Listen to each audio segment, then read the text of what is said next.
Halo, apa kabar? Assalamualaikum warahmatullahi wabarakatuh. Kembali berjumpa dengan saya, sebenarnya bersama dengan Bung Rocky Gerung. Bung Rocky, pemerintah secara resmi belum menyatakan sikap, apalagi kemudian melakukan aksi pembalasan terhadap keputusan Presiden Trump menaikkan tarif 32% terhadap barang-barang ekspor Indonesia yang masuk ke Amerika Serikat. Indonesia tampaknya memilih jalan diplomasi dengan menyatakan akan mengirim delegasi untuk melakukan negosiasi dengan pemerintahan Trump.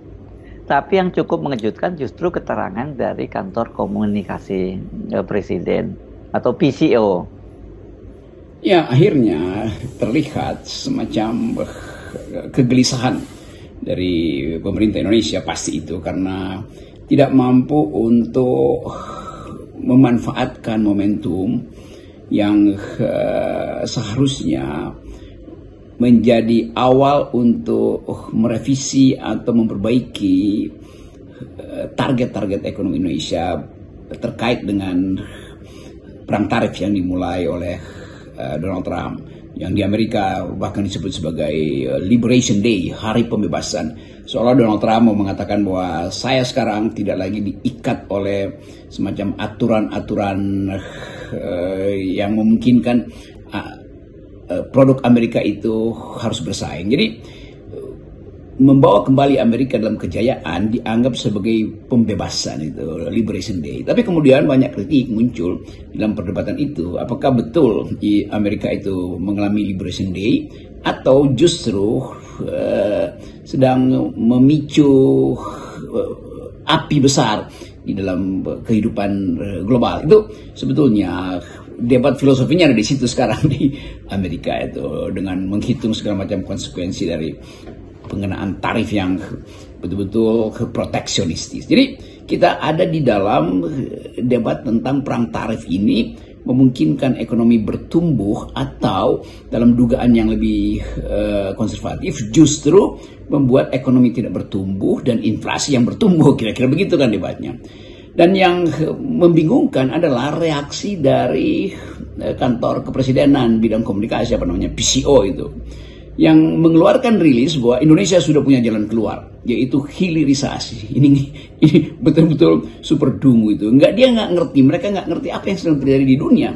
Akhirnya kita mulai menduga bahwa pengetahuan dari para komunikator politik ini betul-betul sekedar mengekspresikan sesuatu yang dia nggak paham. Itu konsekuensi dari mereka yang di sekitar Pak Prabowo yang justru menenggelamkan isu itu sebagai isu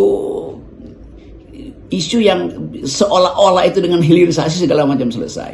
Padahal kita lihat semua dubes atau utusan Kementerian Luar Negeri di Vietnam, Malaysia itu berebut datang ke Washington untuk deal, untuk negosiasi itu. Jadi terlihat bahwa kantor kepresidenan bidang komunikasi nggak paham nyala api yang sedang ada, lalu tiba-tiba muncul dengan ide bahwa Presiden Prabowo akan mengatasi masalah ini dengan hilirisasi. Itu kan ngaconya minta ampun tuh. Jadi seolah-olah orang yang nggak pernah belajar tentang perang dagang atau syarat-syarat negosiasi untuk menekan balik Trump segala macam.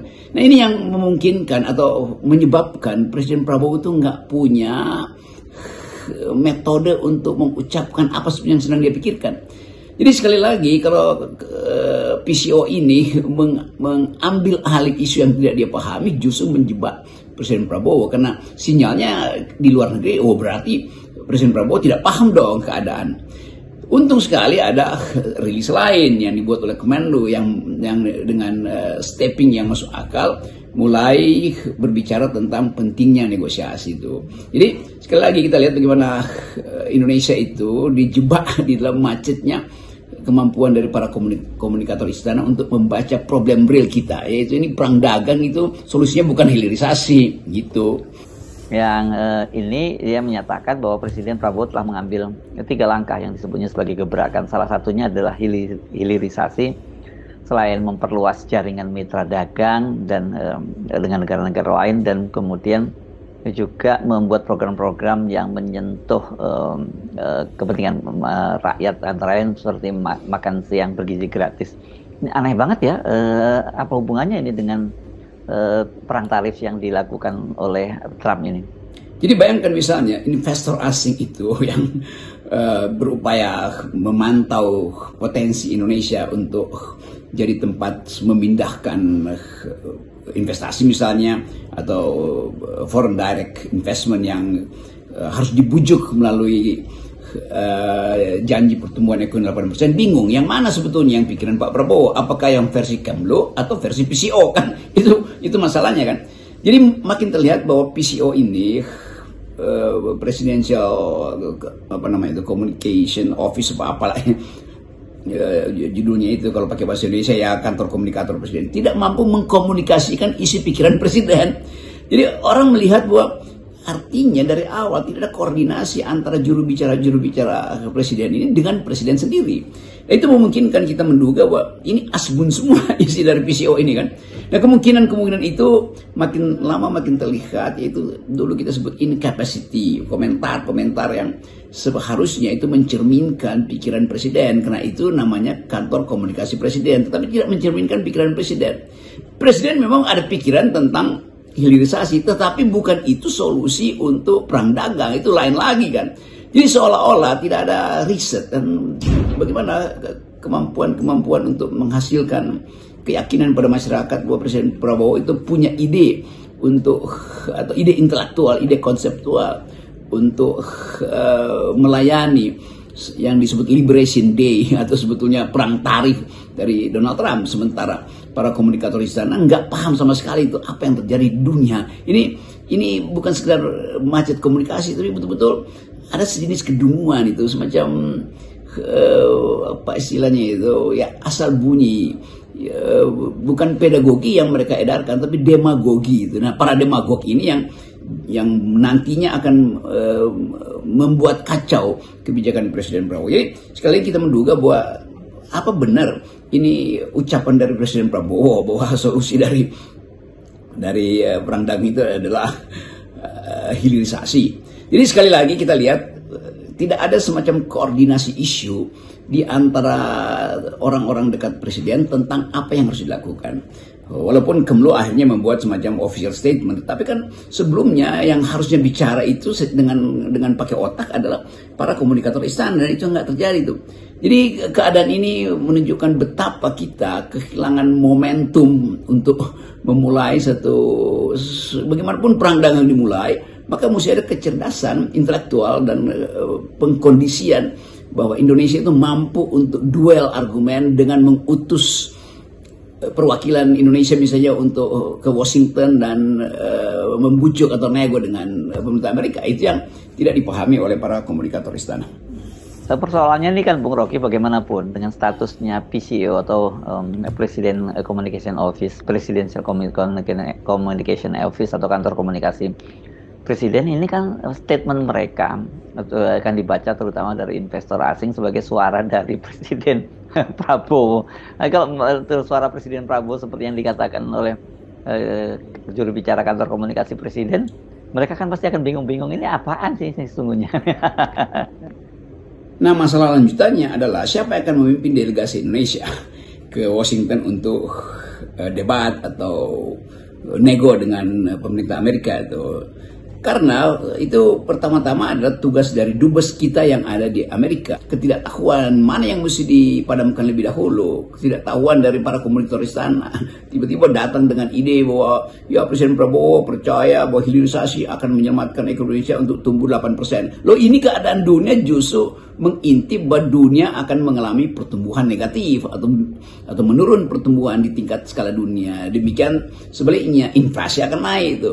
Jadi kelihatannya bahwa kemampuan kita yang sering kita terangkan bahwa tanpa konsep, tanpa teori, tanpa kecerdikan untuk mengulas satu isu itu, artinya tanpa otak, ya nggak mungkin ada kebijakan yang bagus kan. Dan seringkali para buzzer yang penting kerja. Nah sekarang masuklah dalam jebakan itu, kerja tanpa otak, kerja tanpa konsep, justru bikin kacau atau membuat jalan keluarnya nggak bisa ditemukan kan. Jadi jalan keluar itu adanya di kepala, bukan di mulut sebetulnya.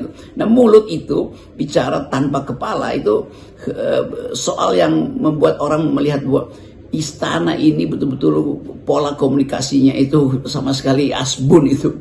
Jadi sekali lagi kita hanya ingin menerangkan pada publik bahwa tentu Indonesia butuh kecermatan menghitung detik per detik bagaimana reaksi internasional terhadap kebijakan Liberation Day, keangkuhan atau kepongahan dari Donald Trump kan. Nah ini yang harusnya kita mulai sadari bahwa selain kemampuan sumber daya kita yang memang secara potensial ada, itu mineral yang memang bisa potensial untuk dipastikan berguna kalau ada hilirisasi, tetapi bukan itu soal yang on the spot dihadapi kita. Nah ini kelihatannya problem ketidakmampuan dari para komunikator istana untuk berpikir secara konseptual, berpikir secara akademis, bahkan berpikir secara diplomatik. Padahal sangat diperlukan keahlian itu untuk mendebatkan sesuatu, sehingga Presiden Prabowo terbantu justru. Nah sekarang Presiden Prabowo belum bicara, baru ada official statement dari pemerintah melalui Kemlu yang berbeda dengan official statement yang dibuat oleh PCO ini, oleh kantor komunikator istana. Jadi itu yang juga akhirnya menyudutkan Indonesia, bahwa Indonesia tidak punya satu pola berpikir yang konsisten dan tidak punya satu pola berpikir yang secara dalam menunjukkan bahwa para komunikator ini paham tentang substansi persoalan. Ini masalahnya itu. Memahami substansi persoalan itu memerlukan metodologi dan memerlukan kemampuan berpikir akal sehat, berpikir rasional. Jadi sekali lagi kita ada di dalam kesulitan itu, yaitu mengandalkan penyelesaian hanya berbasis pada common sense, berbasis pada ide-ide dangkal yang relevansinya tidak ada. Itu kelihatannya yang menyebabkan Presiden Prabowo tidak di dalam aura yang dibantu oleh para komunikator istana. Seperti yang Anda katakan tadi, Kemenlu melalui press release atau pernyataan kepada media menegaskan bahwa Indonesia itu akan mengirim delegasi ya untuk menegosiasikan kenaikan tarif impor sepihak yang dilakukan oleh Presiden Trump. Tapi kalau melihat gaya diplomasi Trump, diperlukan delegasi atau figur yang memimpin delegasi ini cukup piawai dan punya kredibilitas tinggi. Dan problemnya kan Indonesia sampai sekarang pos duta besar di Washington itu masih dibiarkan kosong. Ini hampir 2 tahun sekarang ini ya, setelah Rosan itu ditarik ke kabinet. Waktu zaman Pak Jokowi ditarik menjadi wamen dan sekarang dia menjadi menteri.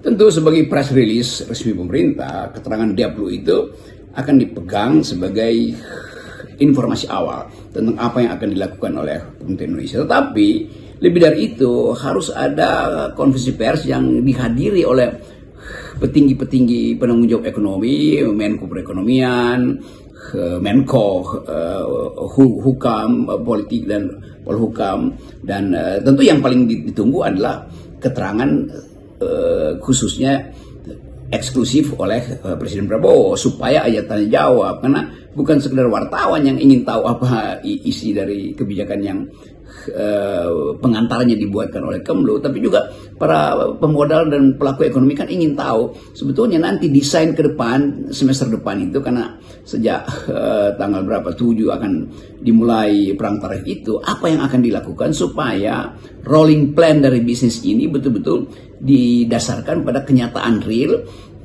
sikap Indonesia terhadap provokasi perang dagang oleh Donald Trump kan. Jadi saya kira itu yang memungkinkan orang merasa oke, Presiden Prabowo under control, dan karena itu bisnis mungkin merasa oke, kita ada dalam turbulensi, tapi semuanya sudah seatbeltnya sudah diikat, fasten seatbelt udah bekerja. Jadi itu sebetulnya tuh. Nah kemungkinan dalam, kan pasar baru dibuka nanti tanggal 8. Kita lihat dalam 5 hari ke depan ini apa yang terjadi di dalam kasakusuk atau diskusi dalam antara presiden dan menteri-menterinya. Bagaimana para menteri ini bersiap secara teknis untuk duel dengan perang tarif ini, siapa yang akan dikirim ke Washington untuk jadi wakil pemerintah untuk deal dengan pemerintahan Amerika. Nah semua ini sebetulnya yang ditunggu detailnya diucapkan oleh pemerintah. Kan itu intinya, karena betul-betul situasinya udah terbuka. Nah kelihatannya kalangan komunikator istana nggak mampu untuk mengolah isu ini. Jadi memang dari awal kecelakaan komunikasi politik itu terjadi karena ketidakmampuan atau ketiadaan akal pikiran yang bermukim di kepala-kepala para komunikator di sana. Itu memberatkan presiden untuk memberi keyakinan pada publik bahwa Indonesia mampu untuk mengambil sedikit celah yang masih mungkin mempertahankan ide bahwa ekonomi akan tumbuh 8%. Nah itu yang tidak ada di dalam percakapan publik dan kosong melompong diucapkan oleh para komunikator di sana. Jadi ini problem komunikasi yang akan memberatkan konsolidasi kebijakan oleh Presiden Prabowo.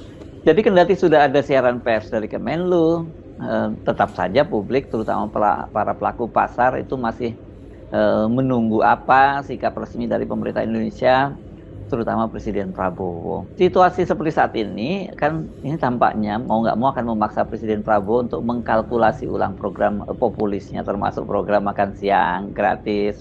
Karena faktor eksternal atau tepatnya faktor global sebagai dampak kebijakan Trump selama ini tidak masuk ke dalam faktor yang harus diantisipasi.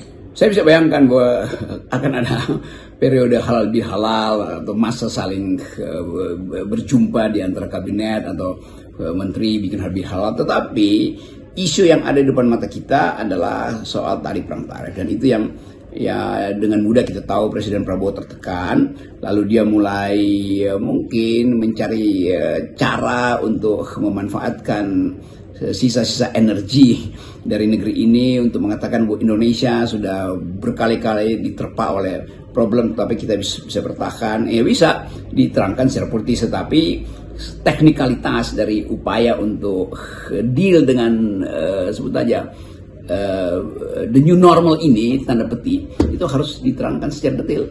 Nah, sekarang kita mulai berpikir bahwa Presiden Prabowo memang harus menghitung ulang semua risiko yang ada, yang sebetulnya sudah bisa diduga tetapi diabaikan sejak Presiden Prabowo menganggap bahwa rejim dia ini, pemerintahan dia ini akan meneruskan kebijakan dari Presiden Jokowi sebelumnya. Faktanya bahwa selama 10 tahun Presiden Jokowi, ugal-ugalan Presiden Jokowi itu memboroskan APBN tanpa menghitung dampak luar yang akan masuk ke Indonesia yang seharusnya udah bisa diantisipasi.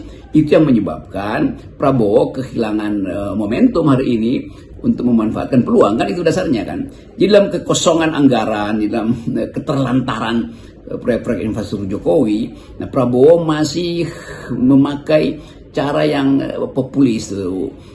Anggaran dipakai untuk soal-soal populis, tetapi ini berbahaya juga karena ketersediaan sebut aja ketercukupan anggaran untuk membiayai proyek-proyek populis dan sosialis Prabowo itu bagus, tetapi tiba-tiba ada badai datang dari luar, dan itu yang tidak diantisipasi selama 10 tahun oleh Jokowi itu.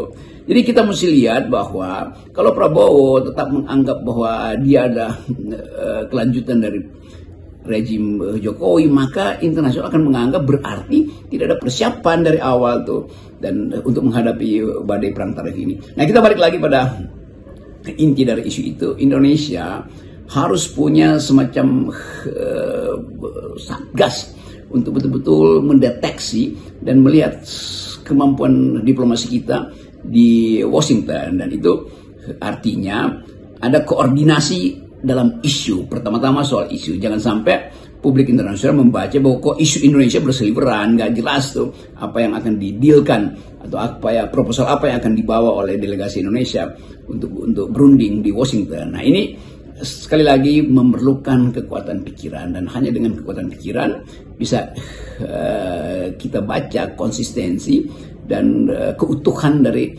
konsep penyelamatan ekonomi Indonesia karena diterpa oleh badai perang tarif yang diprovokasi memang oleh Donald Trump. Ya, sekali lagi ini analisis, dan setiap analisis membutuhkan argumentasi, dan hanya dengan argumentasi, dengan argumen kita bisa menyelamatkan negeri ini, bukan dengan sentimen. Salam akal sehat. Salam akal sehat.